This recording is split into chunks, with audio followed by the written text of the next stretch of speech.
आपण पाहत आहात राष्ट्रक्रांती न्यूज चॅनल, जनसामान्यांचा आवाज।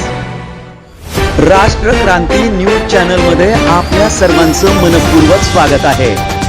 पेठ शहरात शिवजयंतीचा उत्साह, देव मामलेदार बँडच्या गजरात निघाली भव्य मिरवणूक। पेठ शहरामध्ये 18 फेब्रुवारी रोजी शिवजयंती अत्यंत उत्साहात साजरी करण्यात आली। या सोहळ्याचे मुख्य आकर्षण सटाणा येथील प्रसिद्ध श्री देव मामलेदार बँड हे होते। त्यांच्या वाद्यांच्या गजराने संपूर्ण पेठ शहर दुमदुमून गेले होते। या कार्यक्रमाचे आयोजन सार्वजनिक शिवजयंती उत्सव समिती पेठ शहर यांच्या वतीने करण्यात आले होते। युवा नेते श्री श्याम गावित यांच्या मार्गदर्शनाखाली आणि समितीचे अध्यक्ष राजेंद्र कहाने तसेच कार्याध्यक्ष राहुल बोके यांच्या अध्यक्षतेखाली ही भव्य मिरवणूक काढण्यात आली। यावेळी शिवप्रेमींनी मोठ्या संख्येने उपस्थित राहून छत्रपती शिवाजी महाराजांना अभिवादन केले।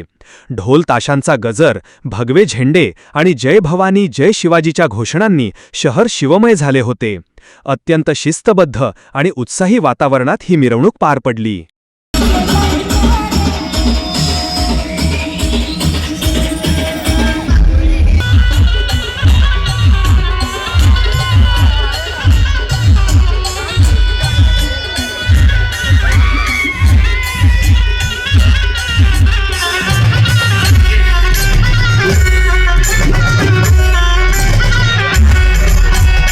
राष्ट्रक्रांती न्यूज नेटवर्क लाईव्हसाठी प्रतिनिधी धर्मराज चौधरी, माळेगाव पेठ।